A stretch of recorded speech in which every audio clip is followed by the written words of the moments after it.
শ্রম মন্ত্রণালয়ে যে একটা মিটিং হয়েছে, সেখানে বলা হয়েছে যে 28শে মের মধ্যে আমাদের গার্মেন্টস শ্রমিকদের যে দাবি বেতন এবং ঈদ বোনাস আছে সেগুলো অবশ্যই পরিশোধ করতে হবে।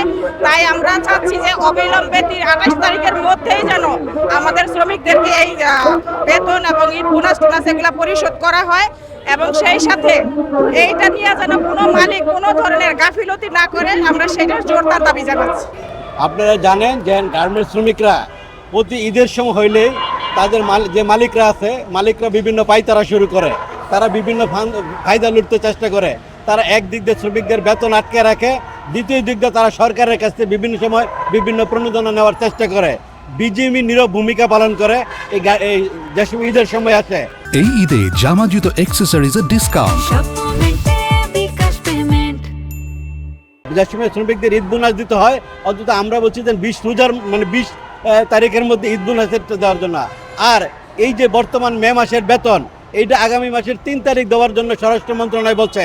আগামী মাসের 3 তারিখ পর্যন্ত অপেক্ষা করলে 7 তারিখে ঈদ, তাইলে যে কোনো সময় মালিকরা পালিয়ে যেতে পারে। কারণ আপনারা দেখছেন যে হঠাৎ করে ঈদের সময় হলে মালিকরা এই সুযোগগুলো নেয়। তাই আমরা আজকে জাতীয় গার্মেন্টস শ্রমিক ফেডারেশন এবং একতা গার্মেন্টস শ্রমিক ফেডারেশন আজকে গার্মেন্টস মালিকদের, বিজিএমইকে এবং সরকারের শ্রম মন্ত্রণালয়কে হুঁশিয়ার দিয়ে বলতে চাই যে এই 30 তারিখের মধ্যে যাতে গার্মেন্টস শ্রমিকরা তাদের বেতন বোনাস পায়।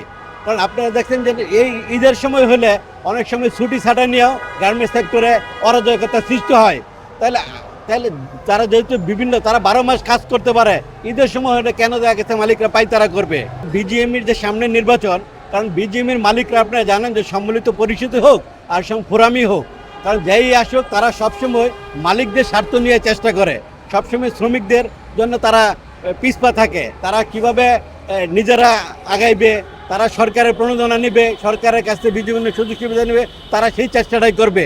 তাই আমরা চাই যে বিজিএমইর যে প্যানেলগুলা তারা শ্রমিকদের কল্যাণে কাজ করবে, তারা নির্বাচিত হয়ে আসুক। আর যদি 30 তারিখের মধ্যে শ্রমিকদের ঈদ বোনাস এবং বেতন পরিশোধ করা না হয়, তাইলে আমরা শ্রম মন্ত্রণালয় ঘেরাও করতে বাধ্য হব সারা দেশের গার্মেন্টস সেক্টরদের শ্রমিকদের নিয়ে। রোজার ঈদ এবং কোরবানির ঈদ, গার্মেন্টস শ্রমিকেরা সারা বছরে মনে হয় গরুর মাংস খায় না। তারা কোরবানির সময় চেষ্টা করে যে আমরা একটু ছুটিতে থাকবো, বাবা মা ভাই বোনদের সাথে আনন্দে দিন কাটাবো এবং কোরবানির মাংস খাবে তারা। কিন্তু যেভাবে বেতন বোনাস না দিয়ে মালিকেরা পালিয়ে যায়, বা বোনাস একটা আইনে আনা হয়েছে, তারা আইনের তোয়াক্কা না করে লামসাম একটা বোনাস শ্রমিকদেরকে ধরিয়ে দেয়। সেই বোনাস দিয়ে শ্রমিকেরা ঈদের সময় বাড়তি যে ঈদ গাড়ি ভাড়া, ওই গাড়ি ভাড়া গুনতেই তাদের চলে যায়। তারা আসলে পরিবারের সাথে ওইভাবে আনন্দ উপভোগ করতে পারে না। তো আমরা এবার একতা গার্মেন্টস শ্রমিক ফেডারেশন এবং জাতীয় গার্মেন্টস শ্রমিক ফেডারেশনের উদ্যোগে 30 তারিখের মধ্যে শ্রমিকদেরকে যাতে বেতন বোনাস পরিশোধ করা হয়, এই দাবিতে কর্মসূচি দিয়েছি। এবং এইটা যদি না করা হয়, তাহলে একতা গার্মেন্টস শ্রমিক ফেডারেশনের 54টা ইউনিয়ন আছে কারখানা লেভেলের, এবং একতা জাতীয় গার্মেন্টস শ্রমিক ফেডারেশনেরও আছে। আমরা 2টা ফেডারেশন মিলে বৃহত্তর আন্দোলন করব। এবং আজকে যে স্মারকলিপি দিতে যাচ্ছি আমরা, এই স্মারকলিপির ইয়েতে যদি কাজ না হয়, শ্রমিকদেরকে ঠিকমতো যদি ঈদের আগে বোনাস না দেয়া হয়, তাহলে আমরা এই সেক্টরকে অচল করে দেওয়ার ক্ষমতা রাখি।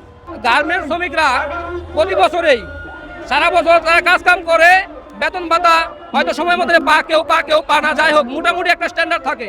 কিন্তু যখন এই ঈদ আসে, তখন মালিকদেরকে শ্রমিক ঠগানোর, শ্রমিক ছাঁটাই করবার, শ্রমিকদেরকে নির্যাতন করার একটা মহাউৎসব শুরু করে দেয়।